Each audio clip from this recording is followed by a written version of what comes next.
There has been a flex in other lanes, but so rarely seen. I'm excited, Dagda, but I'm also disappointed because I'm like, where's the first draft today where Nefiri's open? And it's like, we already have both our junglers, and Balance isn't playing. It's not like that vibe.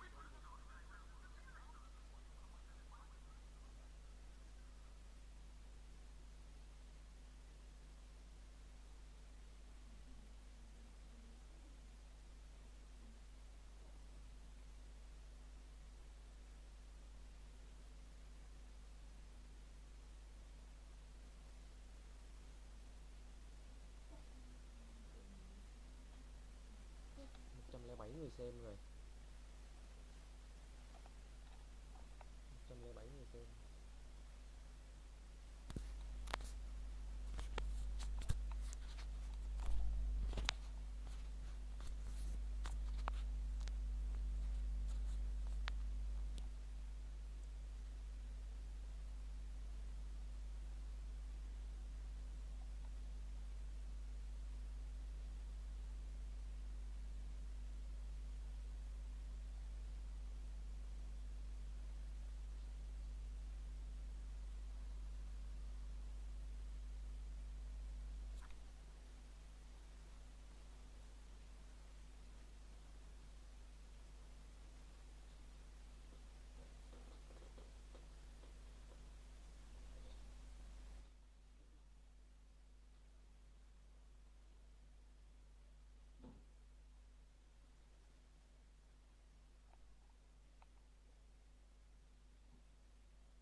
Alo alo alo.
absorb all this and go for this quick reset where he goes towards those early symbiotic souls. We've seen a lot over in the LCK, but essentially what you want to try and do is get these early resets in, push away, immediately reset. reset, buy another item, get back to lane, and use the fact that you can just constantly have this empowered recall and faster movement speed to just play in lane and outpace your opponent through attrition.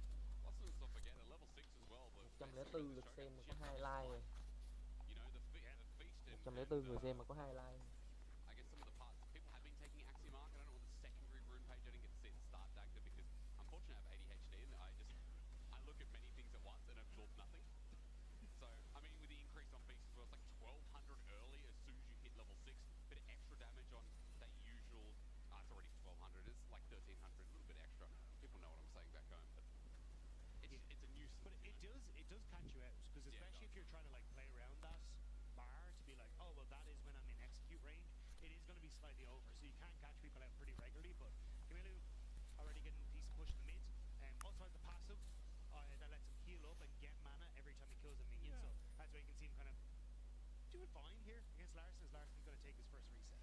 Still holding on to the pot and he's full HP. Yeah, kind of the power of Cho'Gath, isn't it? Now we've obviously talked a lot about this mid pick, but that's again because I don't think last split did we see BB played Cho'Gath, but we didn't not get the this style. symbiotic still. Yeah. No, we didn't. So I think that's why, as well, just because it is such a unique build in itself. But Malrang for the moment, over there up towards this top side. Nice ward from Carlson to spot out that there might be some pressure coming through, but I think he'd be okay to survive for the moment. Yeah, still got a pot in hand as well, so the sustain can come through as I'm sure Doran Shield will help, but wait a second. Aurora burst trading might set up the Malrang question mark. Yeah, I mean, you could definitely go for the dive here. 3-6 as well. He's going to be very skeptical. Liệu có băng trụ hay không đây? He's also not taking grasp or concrete. He's got electrocute, so there's no sustain in the runes. The dive begins and up against the wall. Carlton has no chance, but Malrang won't burn a thing. Instead, just accepts he's going to die because he knows that minion wave is kaput. It couldn't get back out from underneath the tower, and 107 lượt xem rồi.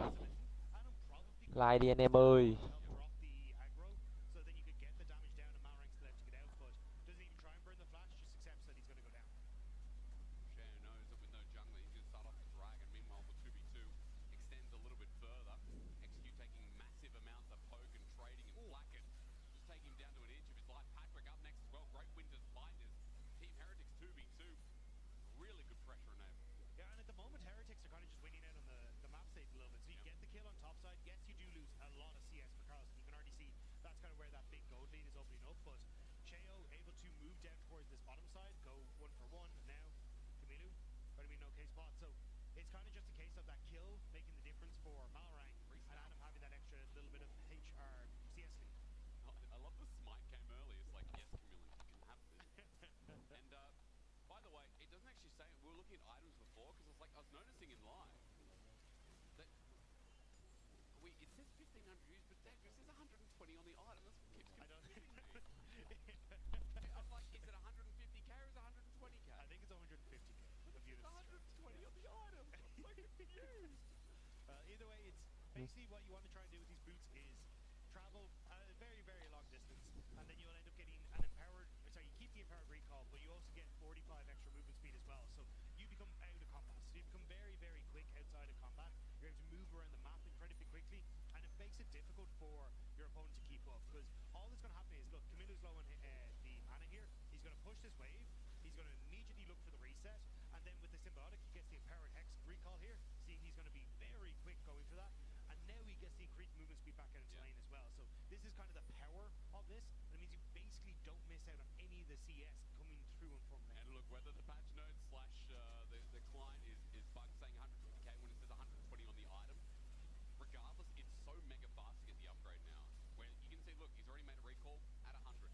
So at least, in logical sense, 1/3 slash 20% of the way towards that upgrade coming that early on. Sprinting back out to mid, not missing too much, and I love it that we're seeing here double amp tome. And the other thing, Dagda, while I'm yapping away, just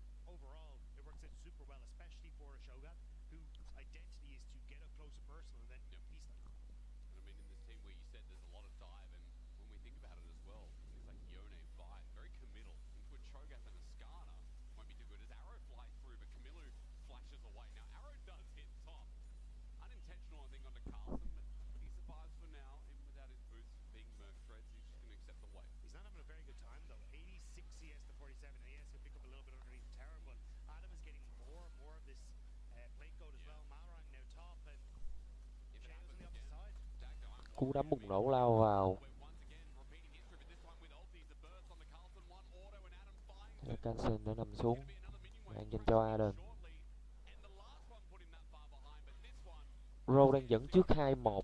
Yeah. Tiền đang trên là 1.200. Incredibly far behind now as Carlson. You just don't really Chưa have có that mục tiêu lớn dành cho pressure phía Row. to try and play as an investor in these fights if you're not able to kind of one-shot someone. So I think this is also where you're starting to look at Heretics who don't have a huge amount of engage potential on their side as well.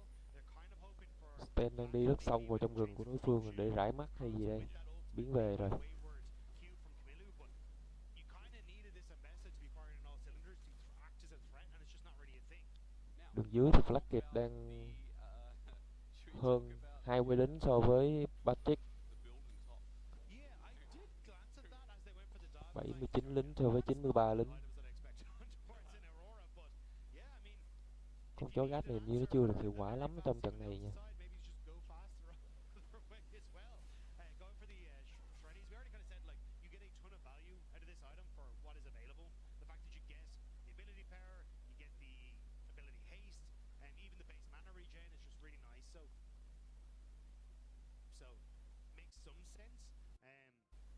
And especially when you're trying to keep up with a Yone and a Vi and get everyone else involved in that team fight, helps out in that regard as well.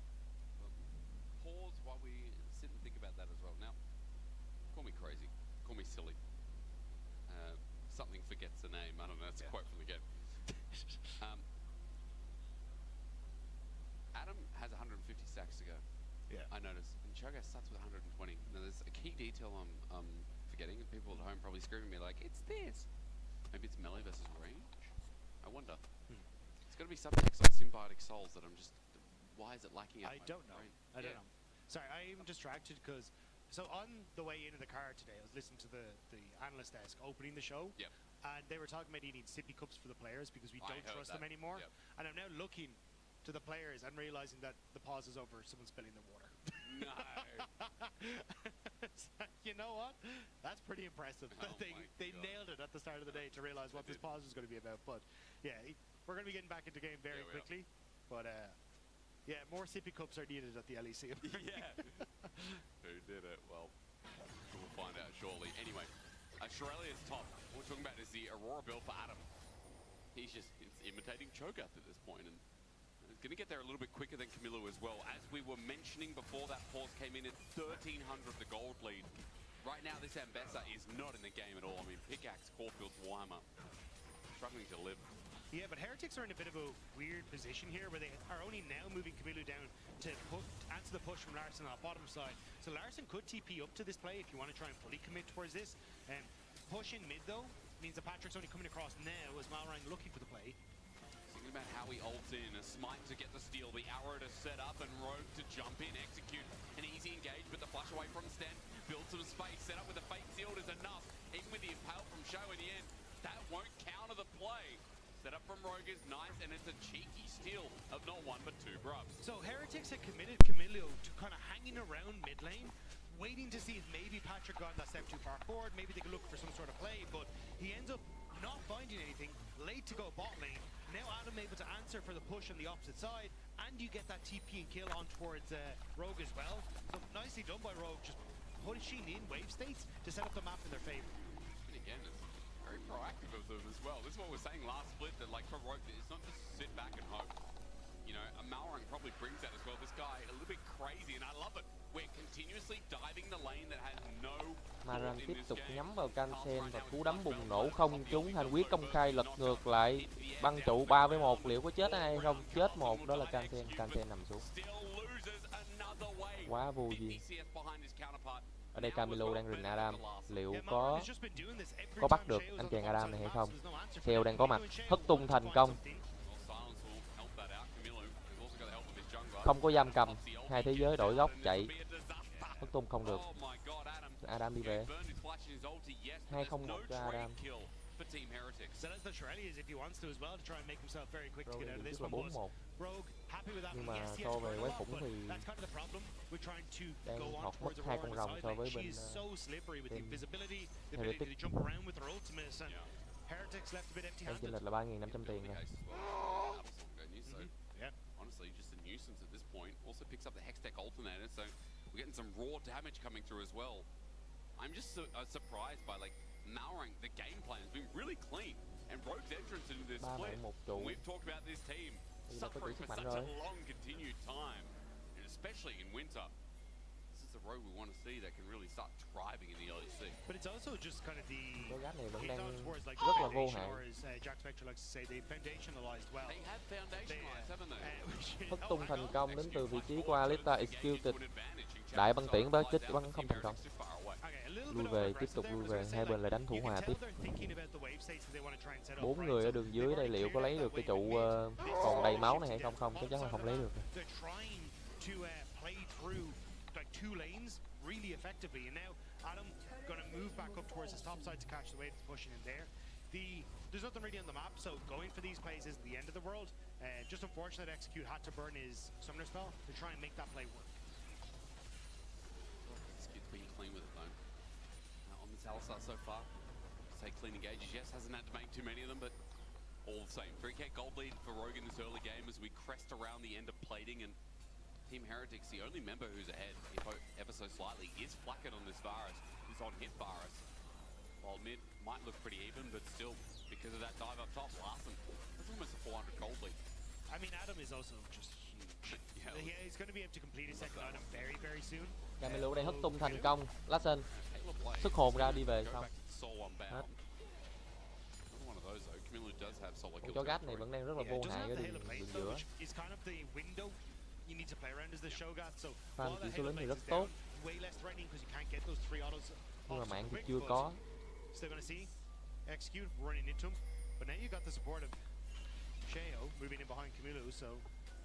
Seo đang có mặt ở đường dưới. Leckett và Sten cũng đang di chuyển xuống. Liệu có một pha giam cầm 3 thành viên hay không?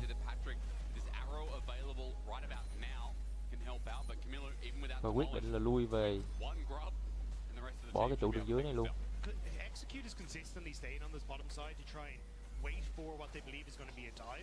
But it does mean that in the mid lane, Patrick can't contest the wave.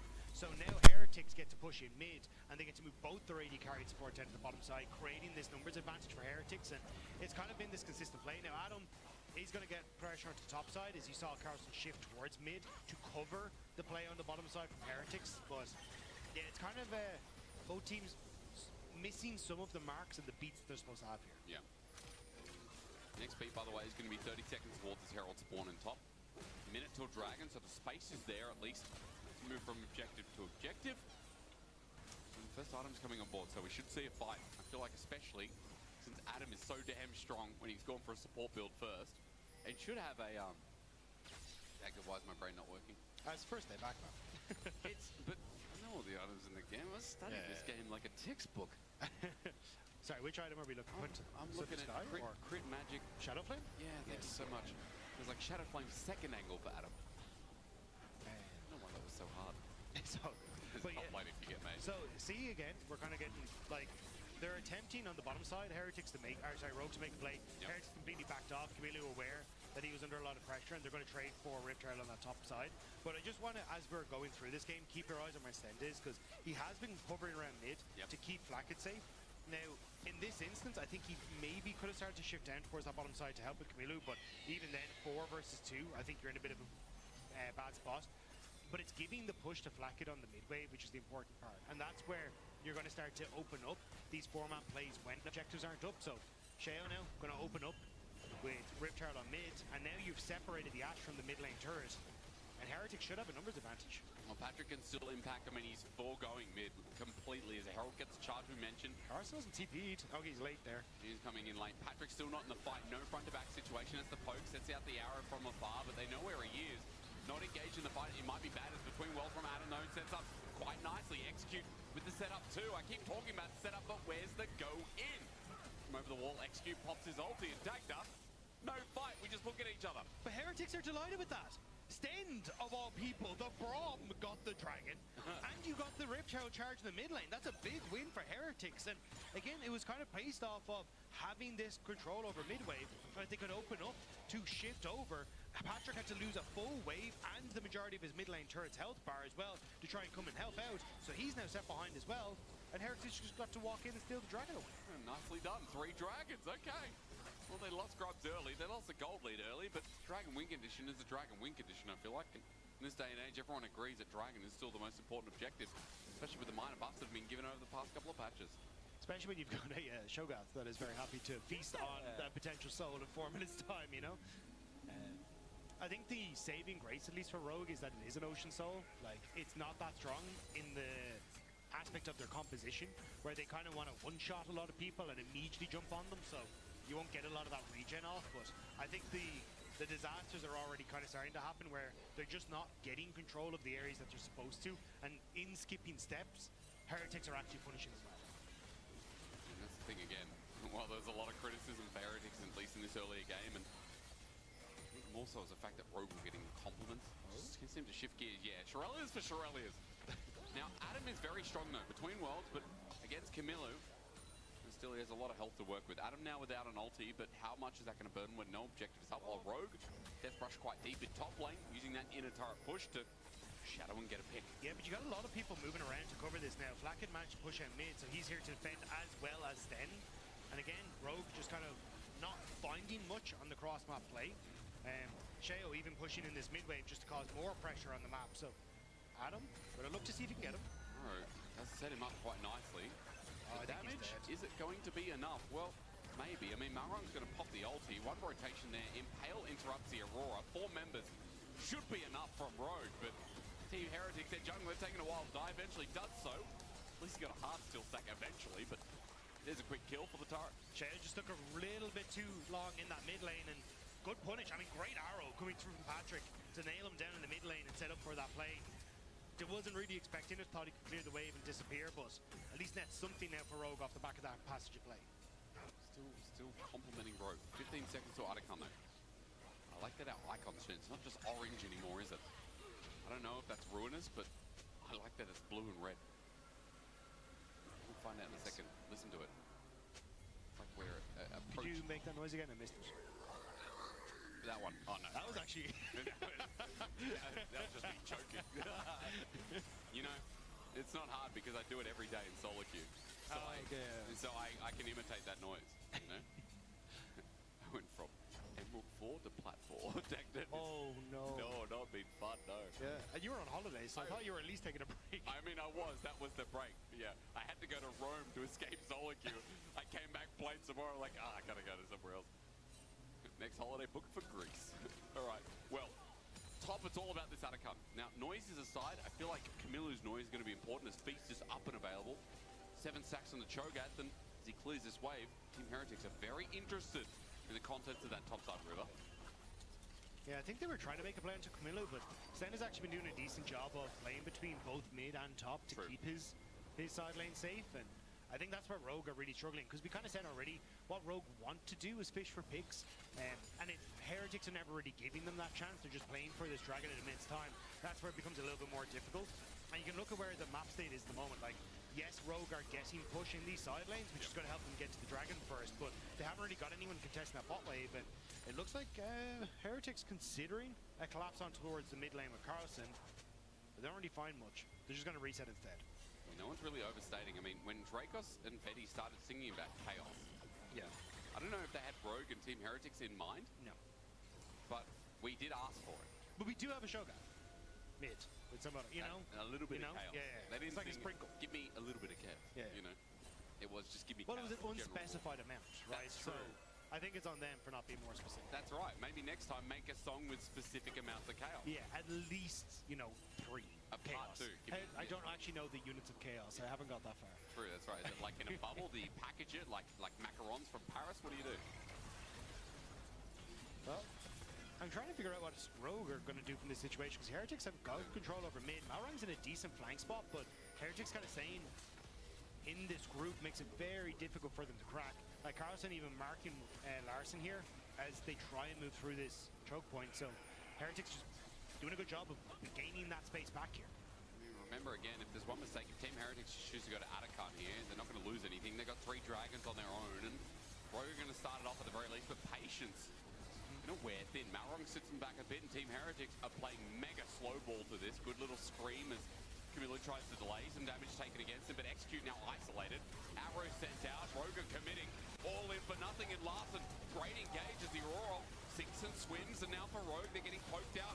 Camilo's still alive, and you sit in the back line. Larson now needs to be the damage dealer, but a great ulti. Carlson flies in, but his team is already disengaged. I'm complimenting, but I think I should be criticizing here. Team Heretics, another pause. Who spilt the water this time? I mean, I appreciate the effort from Carlson. Hope that you can maybe kill the jungler and shut down that opportunity to have the soul taken away, but just didn't quite have enough damage in the tank. Great ultimate from Patrick though. Managing to clip onto the Varus was actually the difference maker there. Sure. You're not running cleanse. You've got the barrier here for the Varus, so you're just not getting away if you get hit by some of these CC chains. Some of these big ultis though, like we talk about Larsons, we talk about Adams on the Aurora here, they make an impact in these fights, but again for Team Heretics, that did not go the way they wanted in the end. Now we've had a pause. We are conducting ready checks. Game is resuming shortly. Just reading text on the screen like a golden retriever.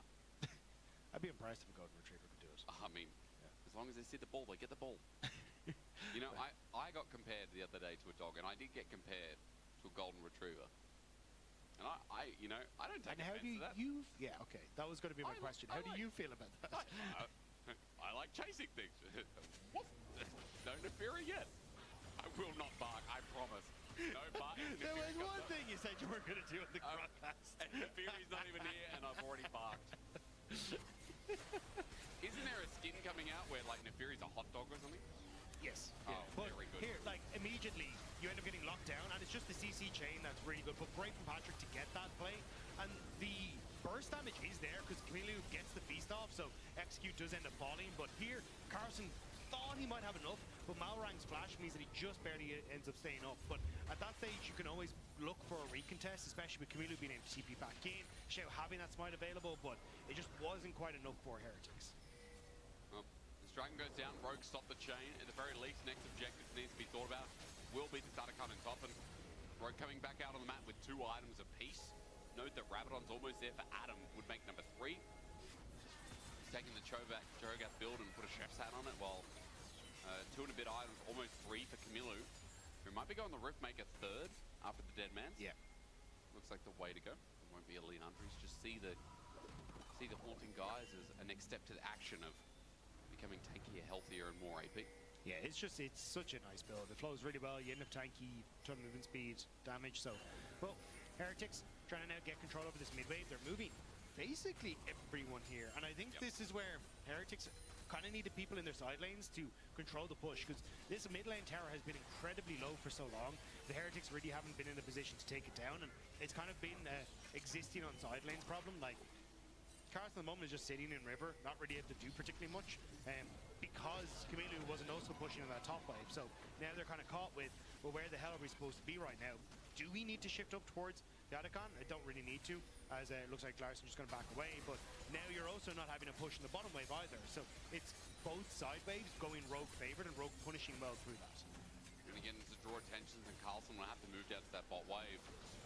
Just note that while TP's there, hang on, 2 seconds, just watching Camilo slap Larson a little bit. Kind of crazy the damage that comes out when he's this like mixed build of hardly any AP.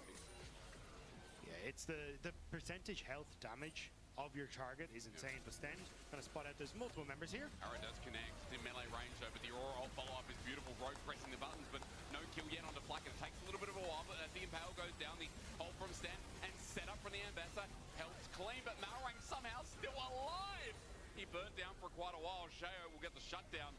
Jungle dead for 80 carry. Smites matter, but is it enough for the Baron? Yeah, it was a nice collapse from Rogue, but unfortunately they just couldn't quite kill the target fast enough. It was a good ultimate from Sheo, and then that TP burn from Carlson to answer, but it's still kind of a 1-for-1 all said and done. And you see it here, like they used the push they have in both top and bot to collapse, but they just couldn't quite get the damage down thanks to that ultimate from Sheo. They end up getting pulled that little bit too far forward, then with the Ambessa lockdown as well, but we're back to live. Yeah, it is. Back into the fray of it. Set up by Larson is nice, though. Flash is already burnt. Camilo gets out of the way. Now that Cho'Gath doesn't have a summoner spell active as Rogue. They're definitely going to have priority over this Baron area. Without a card right next to it. Team Heretics, their mid laner. A little bit more volatile now. Shirelli's having a short cooldown and that flash again mentioned. Yeah, I think at this stage, Heretics kind of just happy if they can force Rogue to respond to plays that they are making, because it means that you don't have to get punished for that lack of TP on Carlson. As soon as you end up opening up the map again for Rogue, that's where I think Rogue are going to be dangerous. They can start up Atakan with Larson being on bot side. Carlson kind of needs to swap positions with Camilo on the map right now, because he needs to be able to TP up to a potential Atakan fight, but it looks like at the moment they're still kind of hovering with Carlson around mid lane, fishing for these picks that I don't think are going to happen for Heretics. We're never in a rush to get places with Rogue, are we? No. You know, whether it's a despite the amount of movement speed we have with this game. We still walk to places, don't we? Team Heretics, the same can be said. I feel like they still want to walk. I mean, walk towards that next dragon. 45 seconds of timer syncs up, and Adam and Malrung trying to make a play on Camilo, but the wave's quite deep until... Nah, spotted out by a ward. Yeah, but finally, with that, Heretics will be able to get the mid lane turret that has been kind of plaguing them for a while now. But again, you can see like push on bot side here for the Yone. I'm surprised they're actually getting the double reset. It looks like it's going to be for the dragon, but I thought they'd try and force something up towards the Baron area or Atakan as soon as you see Carlson on that bottom side, because he still doesn't have that TP available. You could have tried to force the numbers advantage, but Patrick has ult. May just look for it on the mid lane play instead. Camilo joining on mid though. Adam trying to be sneaky and walk right up to them. Right, Camilo's joining in a very fast way. 5 members get river first of Team Heretics. This is Sol. And Malrung knows it best, but now he's caught out. He has to queue over the wall, but he seems interrupted. Flashes out too, and Team Heretics Sol just goes to eventuality. So Rogue pick the fight on the left-hand side, and Flacket is caught out. Sten might be as well between World from Adam. Setting up nicely the Impale for the return kill, but Rogue are in a 5 versus 3, and they like those odds. Sheo gets knocked up. Nowhere near will you go to my man Malrung. A double kill over, and Rogue, when they think about options in the pit going wrong, they look left and see a pot of gold with Flacket and Sten. There is no world where that works out for Rogue. I know. Like, Malrung queued over the wall, and then immediately was like, oh crap, I don't want to be here. Sheo knew it, silenced them. You even got Sheo, who ends up locking him down to keep him in the pit, so he has to burn flash. But it's just the engage on the opposite side. Patrick kind of catching Heretics in transition, and they all fall down. It's been a disaster for Flacket. Like, I can understand where the barrier is coming from. It's like, hey, there's so much backline access with the Vi, the Yone, the Aurora as well, but not having cleanse and no priority on towards anything like a Mikhail's has really come back to bite them here. I mean, it was kind of hilarious, but you're right. It's just such a whirl-about play. Baron goes down. 6k gold lead for Rogue. And this game 1 is looking mighty good as teleport behind. Team Heretics were moving up. It's a double, you're right. Adam and Larson moving into position. And Cho'Gath has no chance as the Adam is mega fast here. Running around between worlds set up as well. TP as a response. And so much so we've lost the ulti. We've lost sound. And that Cho'Gath getting bursted down. Camilo lucky to be alive. Set in the middle as well. He flashes away. Team Heretics. Dagda, they're on the run. They have to keep running because it's everyone on Rogue here. No flashes available on key carries. Means they may just be able to escape Malrung. Considering getting in range, the ultimate just about to come off cooldown, but Sheo was on bot side, so nearly disastrous for the team. It will still be a lot that they're losing here, but not quite the game. What is happening? It's just, I mean, for Rogue, they're somehow making it work. They made it work at Dragon. The double TP doesn't find anyone, but it pressures out Team Heretics that they get in a turret. They're also able to push up to the inhibitor turret as well. Sheo, I think, is looking for the re-engage, but I don't think the rest of Heretics are with them. So it looks like it will just be back away. Rogue don't quite crack the base, but they are looking at the Atakan. Now I'm going to have a crack at something else, that's right. So that as they begin, Sheo needs a mighty steal here. Remember, it is the floral kind, so you can pick some up for your partner, but only if you can sneak in and maybe get them for free off the floor. Don't tell your wife that. As 6k, 5k, 4k. No one wants flowers off the floor, Dacta, but you're not going to find them. Instead, you're going to find a fight. Aurora between worlds sets up nicely, and look, Rogue press the go button, now playing in front to back. It's a 1-for-1 so far as Rogue get a little bit low and execute. The ulti's not going to save his life.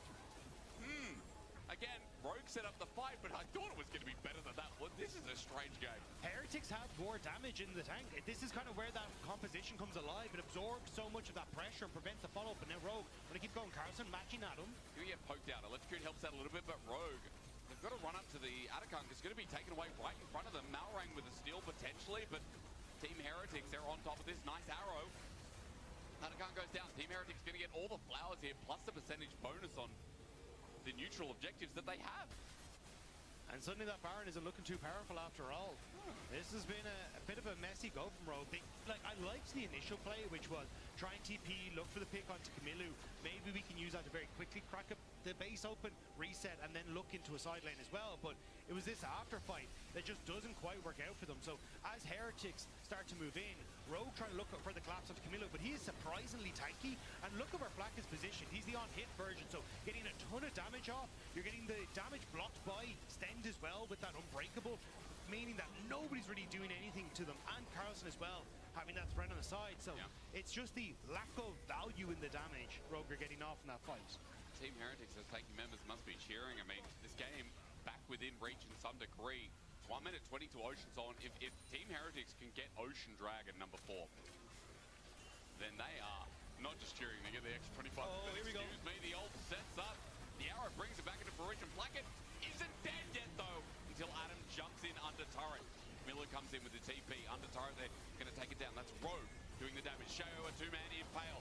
Execute pops the ulti. An all-in. A wombo set up for Rogue. The damage is not flying fast enough from Patrick. I cannot make heads or tails. Dagda Blackett dead. Executes dead. It's a nice pick from Rogue. Again, this is kind of where their composition shines and looking for those plays, and they find onto Flackett once more. It's the 4th time this game, but afterwards, I think Heretics just needed to back away. Like, you already know that that tower is gone, and your main source of consistent DPS is this Varus. Like, Sten tries to get in front of him, but they can't really do much. It's actually the Adam flashing forward to finish off the Varus. Terra now goes down, but at this stage, you kind of stuck around too long. Sheo getting clipped as well by the slow from the Ashe means that they're able to chase down, and you just don't have the damage to follow up. Carlson's trying to be that, but it's very easy for Rogue to turn on him with the amount of damage they have. I mean, you've an 8-kill Aurora. At this stage, you have to be so careful on how you pick these fights as Heretics. The fact that Heretics, though, are able to defend somewhat at 6k gold disadvantage kind of shows you that at least their damage in their kit is scaling up. I mean, by the way, 0-0-10 on Patrick's side. That is a support Ashe this game. Is Teleporter going to be channeled. Team Heretics 5 members in front. They want the soul. They want it now. Malrang for the steal behind the pit. 5k, 4k, 3k. Steal territory? No way. Not against the Cho'Gath. That's what you think, and that's what you know. Ocean Soul's now picked up for Team Heretics. This 5v5 should be theirs, and Flackett going golden, buys some time. Rogue need to get the hell out of there because no one's dying. Larson for the back of pit, runs through his life. Carlson says, finally, it's my game to play. He's been behind 4,000 gold in this single game one, and Team Heretics, some way, bring themselves back. The Ocean Soul in their back pocket, and that gold lead meaningless now that they take a grasp of this game. Fool me 4 times, shame on you, but fool me 5 and Flackett will not go down. Rogue burned everything trying to kill him, and he just goes golden. Says, no, not going to happen this time. And it means now they can actually start to crack open the base, and I think this might be the game. I mean, they can end. They've got an Ocean Soul, plus 25%. Means the Team Heretics, from such a big gold deficit, are now running onto the Nexus turrets. Number 1 will drop, and Patrick, look at his damage. How meaningful is it? Camillo may as well be a hardcore tank at this point as well, taking next to no damage. Patrick is an act with no mobility. Sheo will keep him away. The Nexus bear, and Rogue had us in the first, second, maybe the third half, but not the fourth half. Heretics win game 1. That game was bedlam. And every time you thought they had it, they had us fooled. But I mean, we're gonna toss it over to a break after that one because I need a second. That was bedlam, and it wasn't. Have a good time for the break. Woo!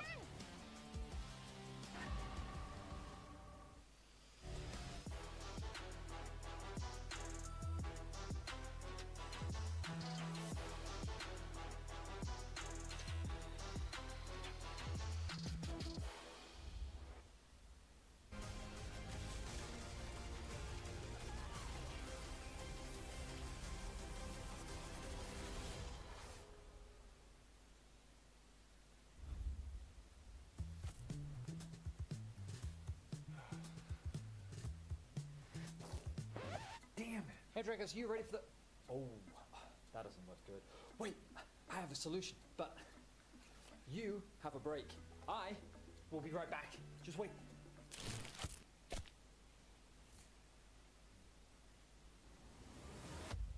Have a break. Have a Kit Kat. See? I told you we'd figure it out. I don't think this counts. Come on, let's go.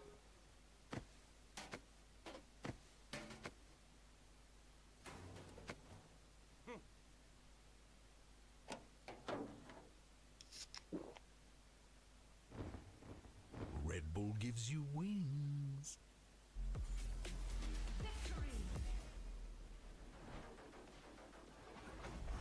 I don't ever slow up, no I don't take shit. I got no love for the fakeness. If you wanna play tough and wanna hate this, I'll always show up. I don't ever slow up, no I don't take shit. I got no love for the fakeness. If you wanna play tough and wanna hate this, I'll always show up and make a statement. I don't ever slow up, no I don't take shit. I got no love.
Let's do. Yeah, we can kill, we can kill. I'm not there, I can't join. Okay, we kill. Nice. Attack and salty, guys. Yeah, yeah, I'm with you. He's I'm looking, look. Scan Lord. Look, Brom. Yeah, hit front. Careful, I'm Anyone. First target, everyone the same target. Towards north. Oh, I'm ulted, please don't kill me. Guys, win. What the Tokyo Drift? Look to I'm on way. Look at me, guys. Ash is coming. And bot. But we're useless. Go. Oh, nice. Oh, shit. Well, I'm not gonna lie, everything we have prepared is about Rogue, and maybe it's possible, I don't know if it is production, but I would love to hear the enemy team comp in like the fight that has them lose the game in the future, because I really want to know what Rogue was saying throughout that last fight, specifically after being in the driver's seat for so long, and after us, I'm not gonna lie, all of our assets are about Adam, about how he did well, how he played the lane well, Went to Korea boot camp. went to Korea boot camp, coming back with new. So, okay, is it him that dropped the ball, or how the hell did Rogue drop that ball? I think there's a conversation to be had about dopamine versus substance. Okay. Because a lot of what Rogue were doing with this fun movement speed Aurora build, which by the way topped out at about in real world 18 miles an hour, got about 1,000 units. Yeah, he ran straight to it. I did a lot of napkin his maths. I was like, oh, they won this game. I'm just going to figure out how fast the Banui runs. Very fast, turns out.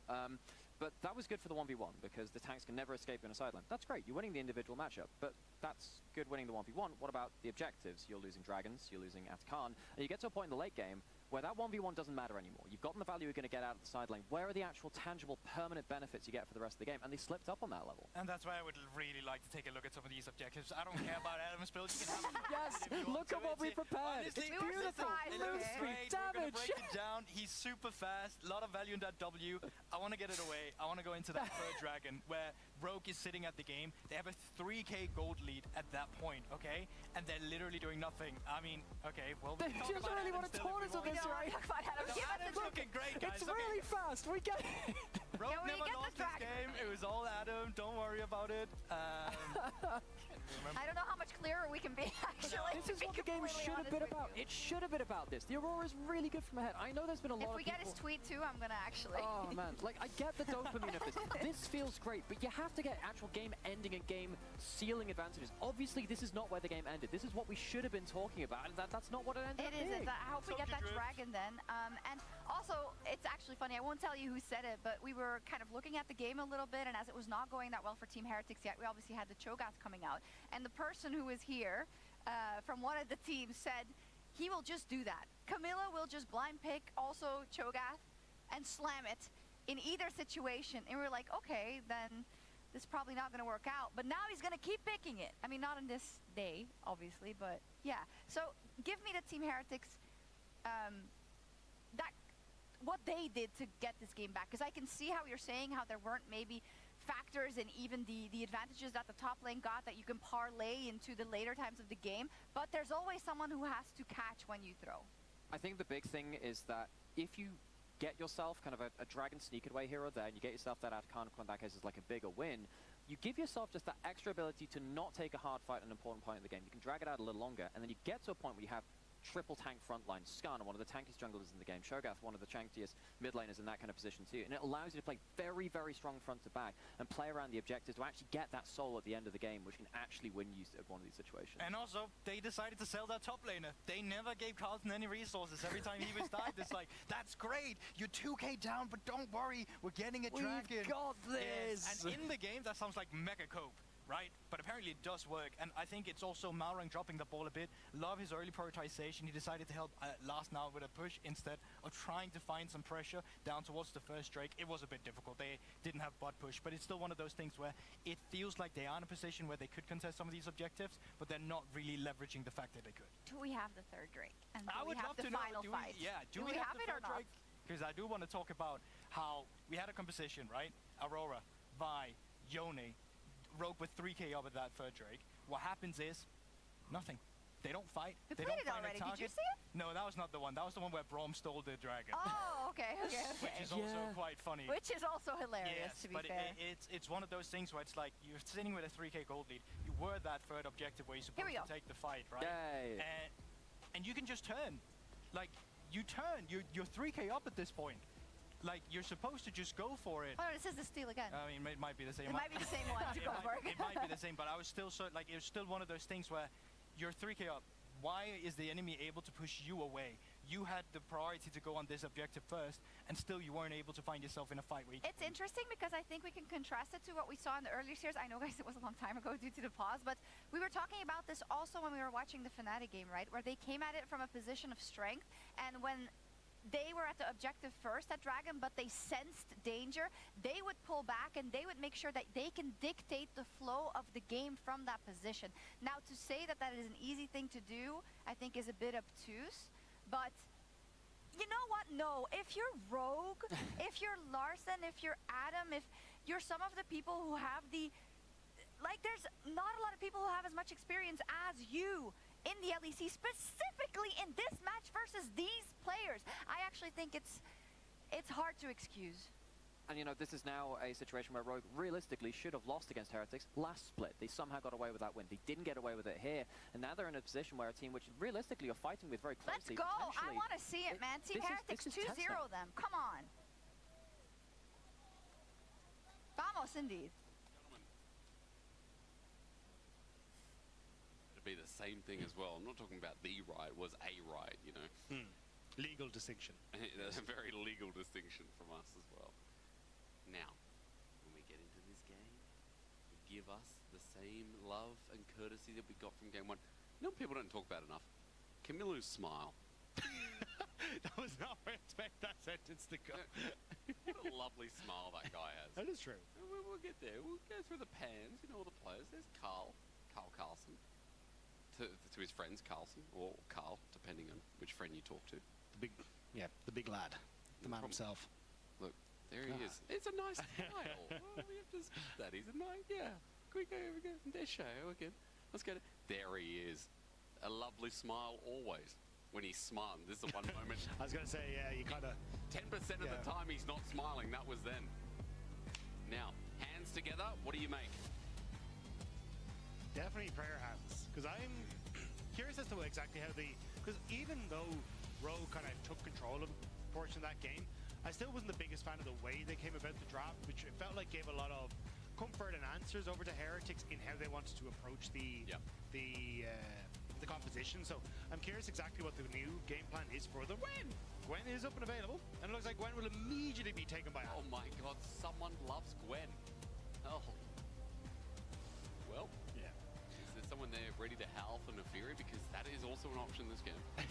Yeah, I don't think Shea will be the one to bring it out though. I think Shea, like we've seen him even when he was back on BDS, like trying things like the Karthus and these kind of things. I think he's better on things like the Sejuani and the more tank oriented junglers. So I'm not fully surprised to see this, but now Carlson is Malrang is a question. I mean, Malrang hasn't played in solo queue as well, so it definitely could be, but okay, gonna be the Pantheon. He's definitely a man who likes to have early aggression and early play potential, and Pantheon has that in buckets of spades. But I do think for Carlson, you end up taking the Jax on the opposite side here to round out the draft here for Heretics. And I think at least on your 3 picks already, you're relatively happy with what's being brought to the table, and it's going to be on Rogue to try and find some sort of, I feel, tanky engage tool here for them. Maybe that's where Execute wants to go back towards the Rel on the final picks. Okay, well, Zin's out. Home can get a little bit sadder. I guess it's just one of those things in EU maybe like gets prioritized in the East massively, and we just might not ever see it here. So for the meantime, as you said, the Jax, really good option. Excuse me, it feels like the pairing with Sejuani is still one of the best in the game. Just wait for that to get locked in. It will not be the other card. Yeah, I think it'll be the Jax. We then go into the next rotation. I think you ban away engage supports here against Execute, so things like the Rel, maybe even a Rakan as well, just to try and set yourself up nicely.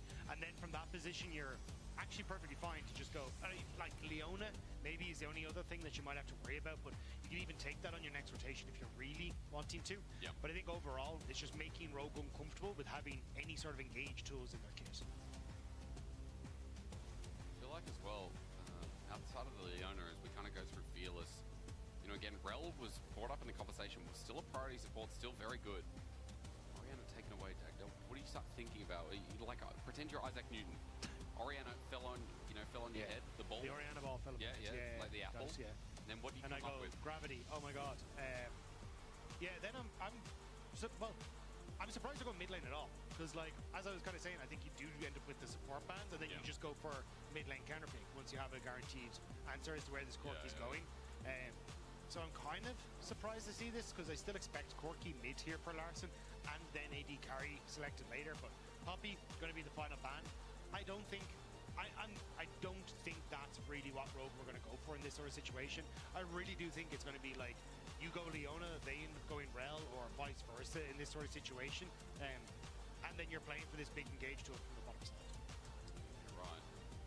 Allen was taken off one of the pairings of the Ezreal lane. Maybe Rakan's an option. We talked about Rel, of course, there before. Now, what's up? Take it away. Okay. Khan's still up and available. Yeah. Leona was talked about a lot, you know. Yeah, and Nautilus also did get buffed coming into this patch, so you still got tools there, and maybe that's why Heretics were like, look, there's always going to be something available for the support engage, so we're not too worried about it. But Leona, Rakan, an option here, and I think then it's a case of you counter pick potentially with the Nautilus here, as Nautilus is pretty nice into the Rakan, but I think Leona can work fine as well for the laning phase if you want to play a little bit more aggressive. Partnerships with the jungle though. Mid-jungle pairing here with Xin Zhao. Leo would be nice. Double AP solo lane while Zin's out. So much early ganking potential. I think it does just give a lot of value to Merc Threads on the top side though. Even with the Zin's out, I think the value of having both the Merc Threads on the Jax on the opposite side are perfect. And yeah, so the Nautilus there, great into the Rakan. Basically the idea is, as Rakan engages, or as Rakan is trying to dodge back to his teammates, I just plonk that ultimate on top of the Rakan and he just brings that ult into the rest of his team. So you kind of get a 2-for-1 special on the ultimate, but wait, going to be upside. I think this is a great call.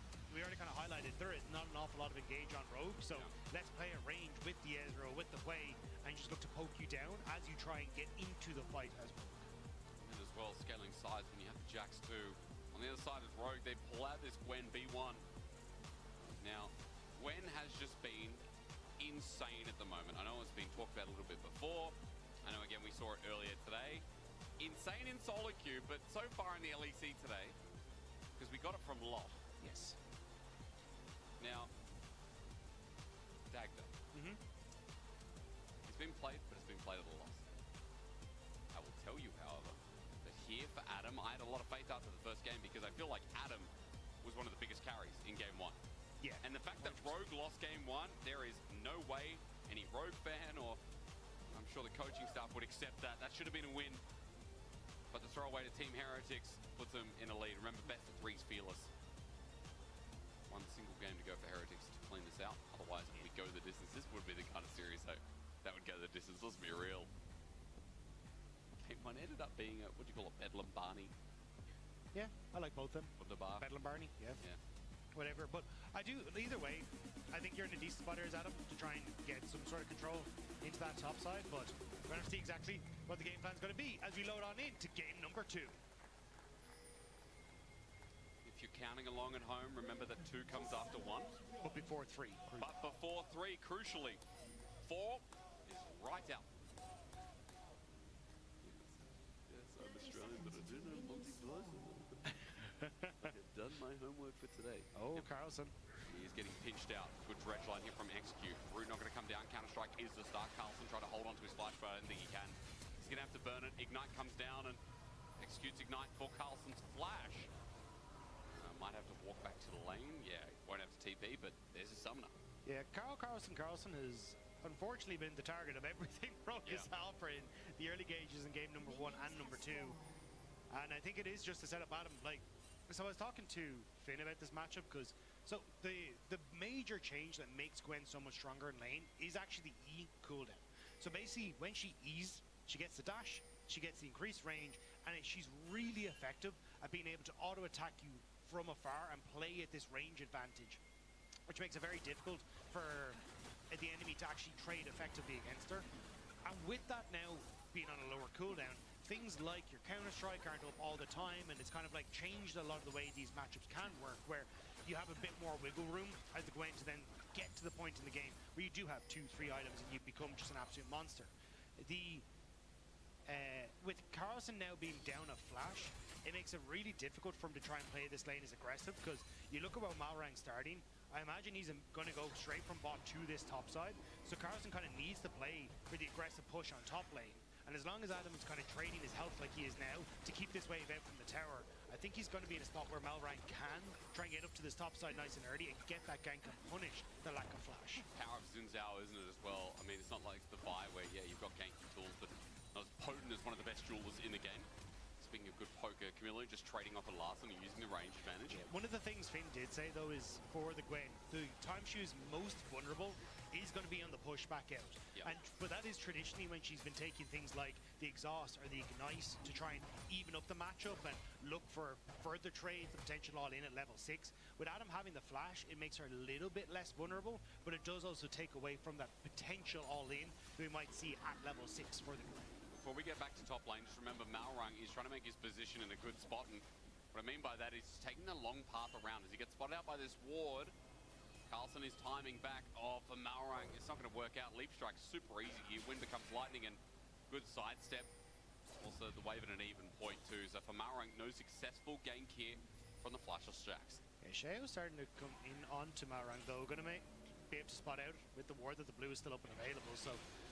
Yeah, you have push in mid for Camilo, so it's... Oh, they're going to look for Larson. Larson low on mana as well. Sheo waiting for the Q. The rocks are placed down, and Camilo just behind enemy lines, putting down some poke as well, trying to deny this minion wave. So, cheeky little denial of 2 minions in the end, maybe 3, and that starts building a small CS lead for Camilo. Yeah, you can even see Stan starting to roam up towards this mid lane as well, trying to see if he can get involved. So, at least Larson managed to hold on to his life, but lacking mana, lacking any sort of push out, may need a bit of help to make sure they can get a decent reset off here without losing too much on mid-wave. Wave pushes in for top as well for Carlson. Some creative bounce back, but it's a huge wave to take up. So for Team Heretics, the lane's early, a lot better than we set up. Yeah, so Severing Bolts will end up delaying the reset from Larson, but it does also then delay this spell, which ends up pushing the wave really effectively. So it looks like Larson won't end up losing out on too much, and Camilo then should be able to reset to match. So all said and done, not the end of the world, and Carlson's flash is about to come back up, so we're kind of going back into a bit of an even stalemate at this stage. I'd love to know one day, Carlson's children, and then, I'd love a Carl Jr., I just love, I love it. It's a cool name. He goes to a boiler room in Berlin, and it all comes together. Look, my name's Jake, guys. It's not, it's definitely not as cool as Carl. I always think of Carl from The Simpsons. That's what I think of. Yeah. I always thought it was a cool name. I thought Lenny was a cool name. I thought Carl was a good name. Isn't it crazy that a lot of... I was about to say, isn't it crazy that a lot of our audience probably didn't watch The Simpsons? Like, they'd have no clue who Duckman is. I mean, The Simpsons is still around, man. Like, But is it as good as it was? They got away with a lot when we were kids. That is fair.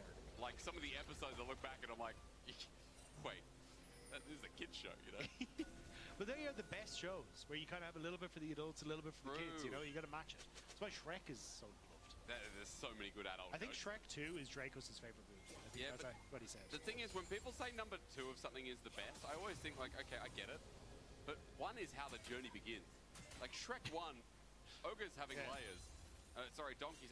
Anyway. So you're saying that game 2 of this is not going to be as good as game 1? Is that what you're trying to say? Oh, no, don't use my word. Hey.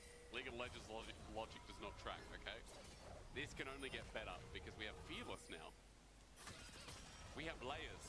League of Legends has layers. Like an onion. Like an onion. I think number 1's good as ulti is available for both. Needlework's going to come through. Adam might be in trouble though. Wait for it. Bop on the head. Carlson. Close to a solo kill. Adam gets all the needlework out and has to back away. Jax is Jax with graspers. Meanwhile for Rogue, they're going to get the grubs right under the nose of Carlson. Yeah, and this is what we kind of said for a lot of that all-in at level 6. You do kind of need something that isn't flash for the Gwen. Something like the exhaust to try and help extend the trade, or the ignite to try and win out on a PTC. Without that, Carlson had to do a nice job there of getting the decent trade back. No real kill pressure for Adam, but he will just TP back into the top side. Carlson's going to do the same, so it's just going to be 3 grubs for Rogue, all said and done. Well, grub game for the Gwen, still really nice. There's E reset. You can push turrets really fast. If you get 6 grubs on Gwen, you'd be surprised magic damage. Flash away. Weaver's wall. Larson just doesn't want to be anywhere near. Maybe an overcommit from where we're seeing, but scared that Shao was going to find his mark anyway. summoners down and a moving tool for Rogue off the ground. I don't know what happened to Larson in his climb to Challenger, but that is clearly some PTSD because he was like, nope, I'm nowhere near this. You are not touching me. Get away from everything to do with the mid. Congratulations again for getting Challenger. Yeah, and unfortunately losing it again. Yeah. Front. To be fair, I mean, it is. Yeah, we speak like we've hit that, you know? Yeah, well, it's a hard fight. I wonder, you know, a lot of people would be sitting out there, people in the audience, people at home, they're like, I don't know if they have this, like, self-preserving ego where they think they can. But, you know, you need area addition, a medic word, right? Which is like the knowledge. You need League of Legends is a knowledge game, don't you think? Yeah. Are you just agreeing with like? I thought we were going somewhere with this. I'm waiting for the bit. I just wanted. I'm yes anding, and I'm hoping that you've got somewhere to and. I just wanted to use the word area addition. It was just. I don't even know if that was the word he told you. I think it was. I'm pretty sure it was. I remember. Mr. Chamberlain. Well, oh, Camilo, gonna get locked up, but execute here to support here. Stand. Just moving off to the shadows, but not gonna be too much. Red line though is good, but for execute, I don't know if he wanted to take that. First blood goes over to Team Heretics. Execute, it looked nice, but it was just Larson there. I don't think he realized that Sheo was coming in behind. Because but even then, like that was a weird one. I don't think he really got the follow-up from Larson after that play either. So just a kill for Heretics. That was weird. Yeah, it was like a toothpick at a needle convention. Like, just didn't belong. Needles are made of metal. Yeah. And toothpicks are wood. But I feel like, when they get artsy and craftsy with it, it starts to move into like weird materials that you wouldn't expect. Right. Would you have a toothpick that's made of metal? I mean, it's reusable. It's reusable. Yeah. True. You know what I had the other day with a drink? I had a bamboo straw. That's the future. Because people using paper straws for reusable. That's nice. As Carlson watches back in progress. Adam has no TP. He's going to get the push in top. So that wave will crash mega fast, as Malrang might have to catch it himself. Yeah, it just didn't dispose. It was very easy to sip out of. Big shout out to whoever invented that. Execute. I think it was the Pandas. The Pandas. I heard they're big fans of that. I love bamboo. Huge play. Now, a little bit of yapping going on. Reason? Well, it's just us, isn't it? But also, because this early game, been pretty chill. I mean, outside the flash wasn't punished in top. The kill that went down mid was a bit of a mystery. Camilo's in a really good spot. 350 gold lead just about with Blackfire Torch. And with Dragon, the only thing that Team Heretics have lost are those grubs here. So early game is mega chill as they're setting up for grubs again in 30 seconds. Yeah, and I think that's basically it. It's the immediate TP from Kulu into mid lane to shove out the wave to now move across. You still got Carlson in a position to actually play aggressive on the wave space, especially with the support he has here. So I think it's going to be pretty difficult for Rogue to try and contest. They are shifting execute up here to try and make something happen, but you've got all 5 members of Heretics somewhere in this top half of the map. Adam knows he's got Malrang behind him, so he doesn't care about Sheo, trying to force him off the ward. Execute going to be here first, but Stead not too far behind as he moves up through river. Flacket also on the way. It'll be 5 members in top eventually. As that push from Larson down bot is just hoping they can draw either a TP or get some turret plates for the trade. Carlson's TP isn't up yet, so for the moment, it's just Larson alone with his bot lane turret. Should be able to get some turret plates for us, which would be nice. But and you're only kind of answering for the Void Grubs from Heretic side, so I think Rogue happy to go for that trade and just say, hey, we've now got a ton more gold. Well, a ton more. We've got a good bit more gold on towards Larson and helping him out from what had been a bit of a disaster thanks to that hook from Execute in the early stage. See what Team Heretics might get in response, as well as the grubs. The push in for top, push in for mid. Matched out nicely by Rogue, and at 11 minutes of the game, I advise you all at home to take a little bit of a seat. Because we have to wait for Dragon. Yes, sure, the fight might come through. We're not really in first item territory, though. Dagda, what are your thoughts as Larson TP's in? I think we're still in a bit of a difficult position for Heretics to contest this. Kamilu is pushing at bot, but trying to regroup with the rest of Heretics is going to be tough. So what I'd like to see Heretics do is clear at this mid wave and then immediately try and make a play towards that top half of the map. But it looks like they want to try and contest, but I think you're very separated. Although, actually, Larson moving back down towards his bot side to catch the wave means they will get a chance. Carlson going all in though. W going to be used. Good stun up as well. Flashes from the needlework. The snip comes down. The needle's still hit, but Adam, as he flashes up, is going to get popped. Carlson with the solo kill, and Red might look strong, but this early on, Jack still bops her away. Adam had nowhere to go, was flashing up to the top side, but kind of realized there's a turn in his way, and now Heretics, they have Carlson that can push in this wave and reset. So the fact that Adam dies on top actually gives control to Heretics here with the numbers advantage to go for the Dragon as well. It's a bit of a disaster on the Rogue side. It really is. Game 1 was so profitable from Rogue in the early game. There was more proactivity, but here in this game, a couple of mistakes, a couple of individual errors, and Heretics are just slowly whittling them away. Sure, it's only 1k Goldie, but 2 Dragons again. Early objective game through these Dragons are really what set Heretics up before, getting the Ocean Dragon and helping them end the game. Yeah, and in Tech Dragon this time around, which is considerably more annoying if you're a Rogue fan. So I think for Heretics, they're perfectly happy with the way this game is going so far. They can continue to farm. You got Jax is going to scale well. Your Hui is going to scale excellently, and Carlson hasn't been the focus of too much attention from Malrang. He's been a little bit more quiet on the Xin Zhao, and it's helped Heretics to get into a position now where they're pretty happy with things. Quiet Malrang is not what I thought I would say. You know, yeah, after last split, maybe a little bit more, but when he came back, it was not what I was expecting. No, and even last split, like, there were a lot of moments that Spiraling Despair was sent out and Larson had to flash away. Milu again with another advantage, and Larson once again, his flash burnt off a cooldown at this point. They're trying to find something on Adam on top. Sten just wants to get into position, but Adam at least not really giving away too much here in this game.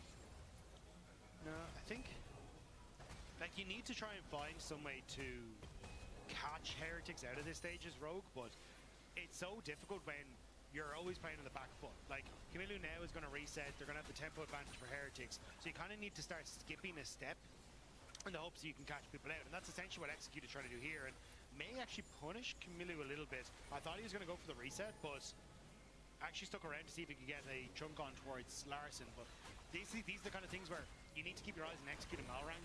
They have to try and find some way to cheat into a position that they're not supposed to be in and look for a pick. Malrang on a ward, though, makes it a little bit more impossible. Team Heretics hiding behind that vision and maybe trying to set something up. It's Shao is up in top, and they're, again, just chilling. 3 minutes 10 till Dragon, minute 30 till Herald. And, you know, this is kind of what I expected coming in. I thought we could either have, like, bananas, like parts of game 1, or we could have moments like this, where they're just scaling towards 2 items, they're just looking to some of these mid-game fights, third Dragon. You know, League of Legends, you changed. Like, it's been 15 years. What happened to the game I knew and loved? Where the fighting, where the blood? Yeah, I thought maybe lane swaps weren't the problem. No. I'm very glad to see the back foot. No, I think it's like, I know. We should bring back the jungle 80 carry farming. What do we call that? Funneling. We should bring funneling back. I love Zaya with 200 CS at 10 minutes. That was so dumb. That was so fun. Dumb. Wasn't that there was like Tariq Yi jungle at that point? Yeah. Yi would just get funneled. Yeah, because Tariq would just hold the wave mid. Oh, true. Nice little ulti here. Good pick. Setup is clean. Onto Adam. Might be in trouble. Spiraling Despair won't finish the job though. The W, by the way, counts because, of course, Camilla's not in the circle, so Adam negated the second part of the damage. He survives. Larson TP's the top, but it's all for this Herald that's spawning in 15 seconds. Rogue might be here first, and Adam will be able to TP back. Heretics have used so much to try and get that play down, so the Hallowed Mist doing work to keep Adam alive. The fact that you are outside of that circle means that you can't be hit by the Spiraling Despair, so now, in theory, Rogue should be able to push in towards the objective, but they're losing a lot on bottom side, and Adam doesn't have TP. Carlson does, you're right. I thought he did before, but it's that little bar. He's got about 20-30 seconds on it. Team Heretics are going to wait anyway, because Carlson continues pressuring up bot. He's got a 1k gold, he's got Trinity Force, and if I was Carlson, I'd feel pretty confident in the second game. As Sten just face checks, gets poked out a little bit by the Corky damage from Patrick. True Shot Barrage doing a little bit of the same from Flacket. Rogue thinking about how they can approach this. Well, think a little bit harder. They need to think faster. Like, they're not really doing anything with it. Now, they've been pulled back to mid lane. They're looking like a bit of a Daft Punk with the way they're being pulled around. Yes. But, yeah, I think this is, like, they're constantly on the back foot. Heretics don't actually end up going for the Rift Herald, but it's like, oh, we pushed in bot, we lose the bot tower. Okay, now we should go towards Rift Herald, but we haven't actually been there fast enough. So now, we're getting the resets coming through from Heretics, so they will get this Rift Herald, but it's been an extra minute at a time. And now there's 30 seconds until Dragon, which is potential sole point here for Heretics, and they're way more interested in setting up the vision around that. So this is where, like, these moments where you're staggering or you're stumbling to decide on what you want to do hurt Rogue in the long run. I think that's what, you know, I've liked about today as well, is that, like, being real with the state Rogue are in, like, we've celebrated their successes so far, and not that this is said and done, right? It's only a 1,500 gold lead, 1,700. Look at your screen right now. But we are seeing some of the criticisms, some of the reason this team was in last place, some of the reasons why this roster has had some errors even from the start of winter as well. With these new additions, with these changes, at least getting topside now opens them up a little bit, and for Larson, as he moves into position, tries to get this inner turret for a push as well. Carlson is waiting and looking to see if he can get an angle in, while Dragon's just being done. 3 Dragons uncontested here. It's complete choice for Alice from Rogue, and at least they made a choice to try and go for the top tower, but it does leave them in a position where, yes, you're answering for the bot tower that was already taken, and you're not really pushing the game state forward in your position. Flanked, good arcane shift over the wall, or over the tower, keeps them safe, but yeah, Heretics are kind of just running away with the Dragons, which is going to help them out so much. Like, even when it gets to the next Dragon, they will fight it. It is Soul. One steal, even if Rogue are in a position to fight it, just means that Heretics from that are so powerful, and Camilo is on the hunt with a few more of his friends, it looks like. The friends really matter.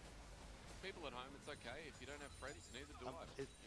Am I supposed to take that person? No, What's going on? no. You matter. Okay, I have Dagda. You can also have Dagda. That's okay. We can all be friends. I think the main takeaway from this is, look, friends are important, but at the end of the day, self-assurity and mental care, like Adam showed there, is really important as well. He pulled back. He got back to his zen. I'm not going to lie. I think last game he really wished he had some friends, because he was doing great on the Aurora. Adam needed friends. Okay, there were times he really needed friends last game. Because that Aurora, like, that's a game that hurts to watch, because you're like, at that point, you're like, okay, Aurora got ahead, 8-0 Aurora or something, and then to lose that game just feels bad. Here in this game, Adam has withstood a lot of pressure. Carlson with a 1k gold lead, but Adam has had constant attention. Now his own attention, which is good, as Dredgeline is going to land a little bit short. But everyone from Team Heretics up top. But again, it's skipping, holding the mid wave to make the save on top, which means that now Flack is pushing in on this mid and going to take another chunk out of this tower. Now, doesn't get as much as you'd like, as Rogue are able to shift across, but it's kind of execute constantly, trying to skip steps to match the preventative play on top side from Heretics, but you're still losing out when Heretics are pushing in the mid wave. Great point. I mean, I think, again, running them around the map is what Team Heretics want to continue to do, especially as Camilo just waits for the rotation, spiraling to spare.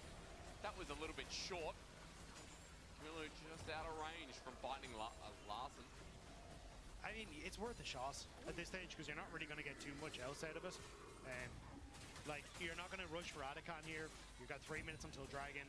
Like, just take a pop shot, see if you can get a little bit more damage, or maybe push him out of wave. Do you think Adacon is like Rek'Sai's grandfather or something?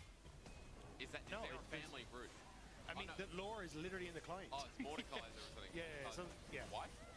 I'm not going to lie. Oh, I just skipped it. Okay, well, no, you might have to. Adam's in trouble. He's already flashed away, but he's rooted up and everyone's on top of him. Carlson makes it so easy. Second kill for him, and right in front of Adacon, that's an easy start. Or an easy push for top turret. Take your pick, Team Heretics. Yeah, I think they can honestly kind of do both at this stage. You've got Larson on the bottom half of the map, not going to be able to do too much. Malrang going to try and catch Camilo in transition. I think he might. At least will stop him from getting towards this bot side turret, but still, yeah, it's just going to be Heretics continue to push on this top half of the map, and you've already got decent damage with this Jax and the Triforce there. So quick, isn't it? As you said, Carlson absorbing all this gold. It's like a complete reverse from last game. Adam was up 3k gold in the first 20-25 minutes, however long the Rogue had a lead.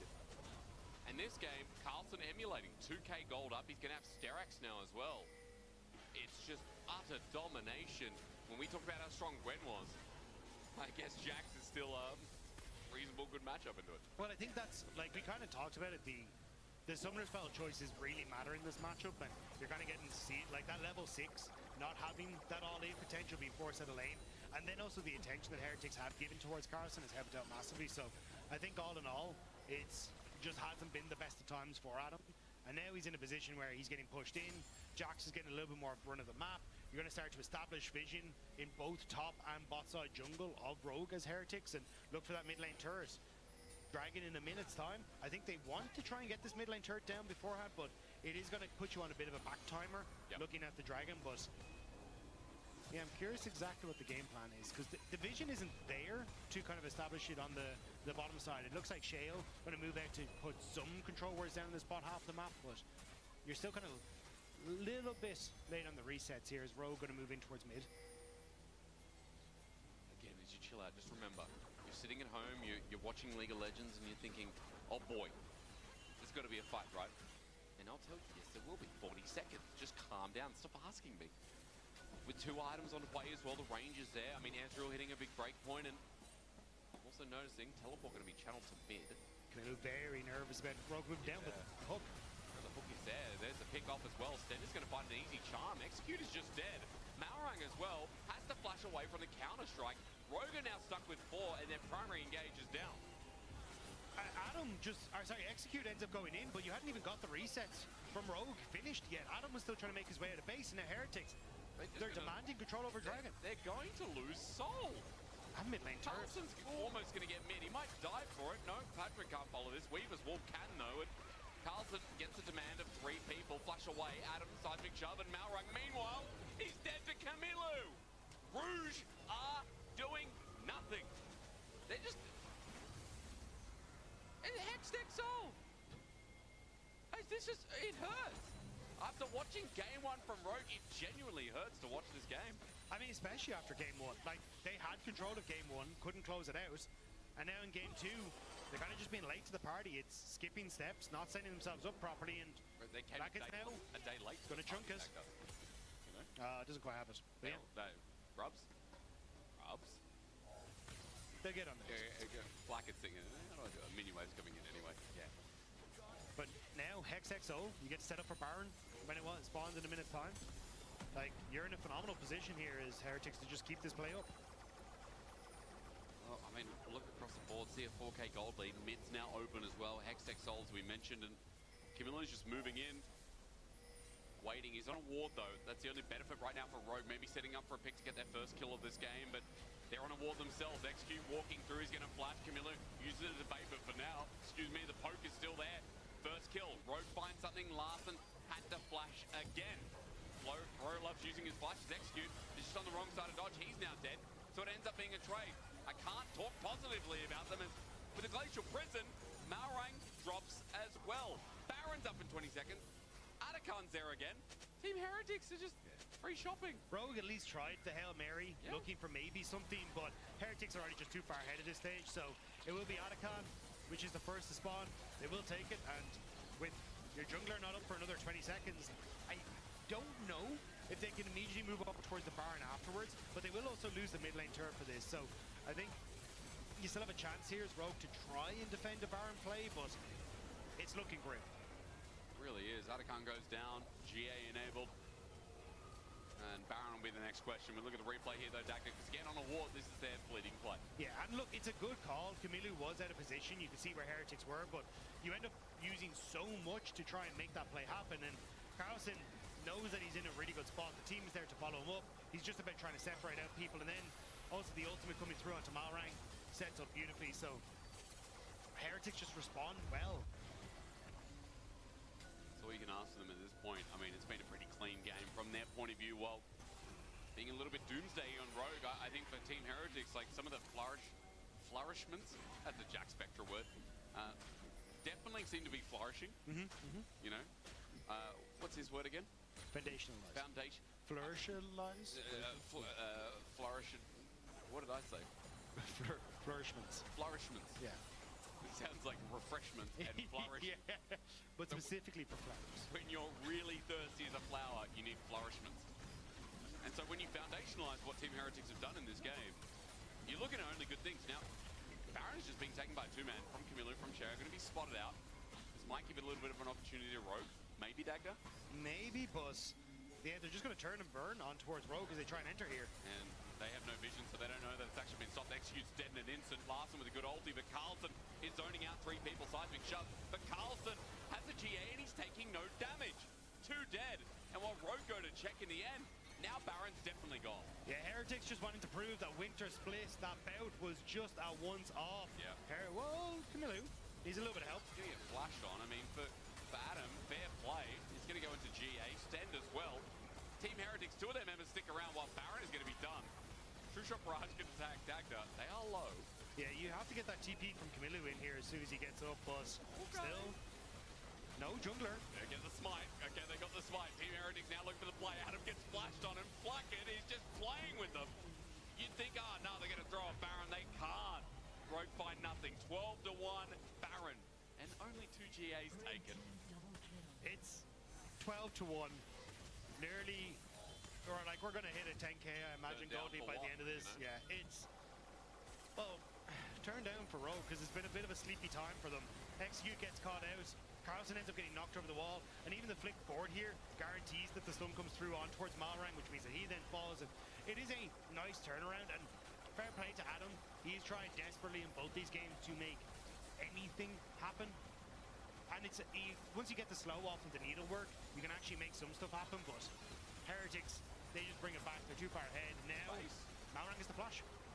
Does indeed, as the ulti gets sent out. Carlson pops down another turret, and you can see the Red Bull Baron power play is going to start compiling. Cher does have to flash away though, but Carlson is going to spin to literally win, and Adam runs in, just about to die. True Shot Barrage with Hextech Soul. Yucky. Carlson goes golden to save his life as the poke is coming through. Left and right, Camilo does it as well. 4 kills on this mid, and they're going to run into the base. They're breaking the sound barrier, literally.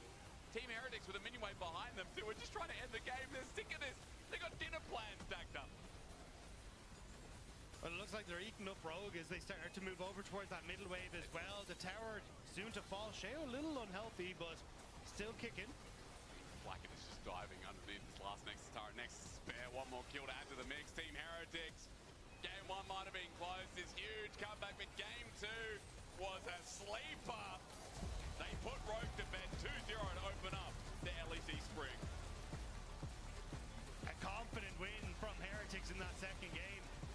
There was none of that early pressure coming through from Rogue. Malrang looking way more hindered, not having that kind of tank engaged jungler, and from that, Carlson getting a much easier time to actually be a bit of a nuisance in this game, and Heretics overall to take over. I mean, Carlson had you know, like even that Ambessa game came back like 3k gold, some really good ultis. I think Carlson is once again feeling pretty good.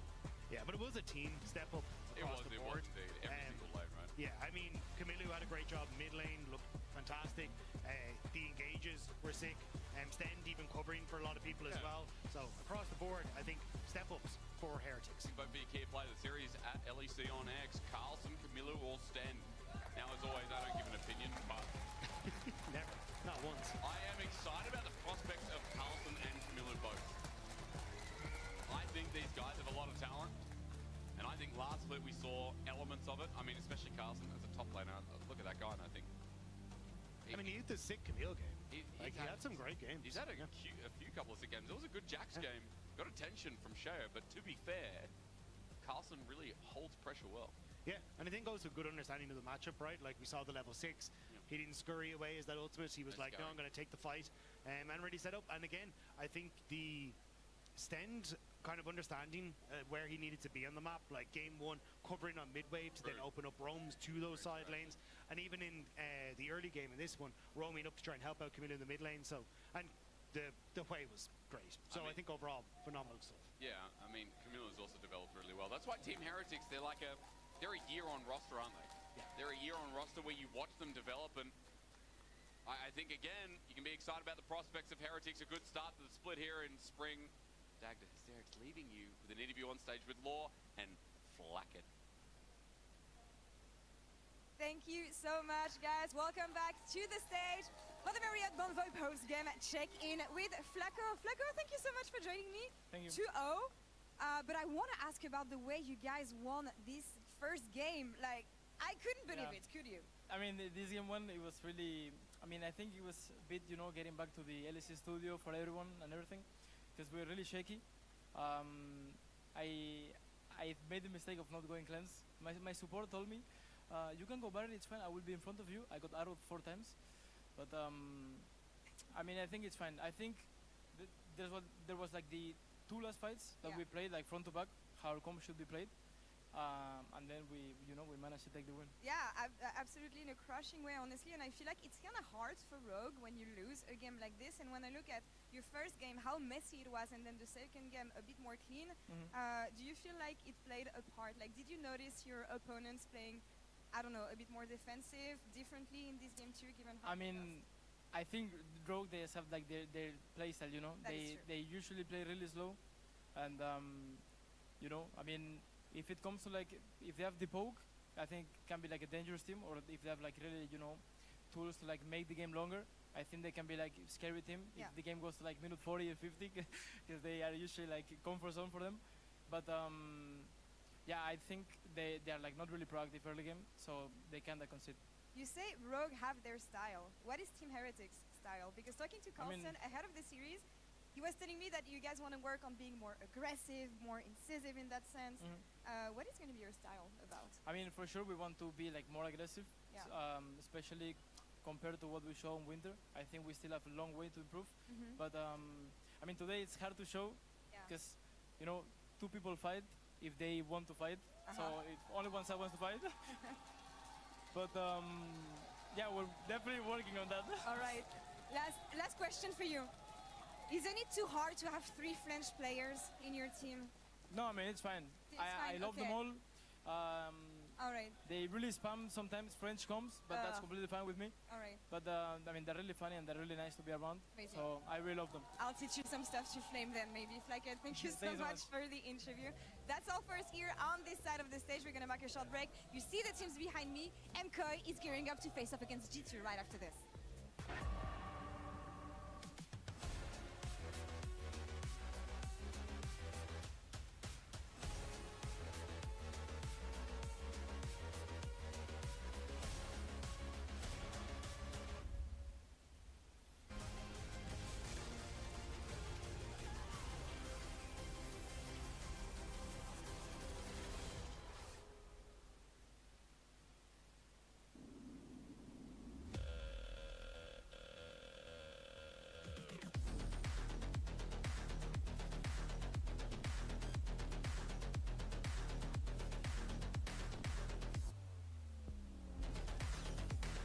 Wait, is he switching lanes?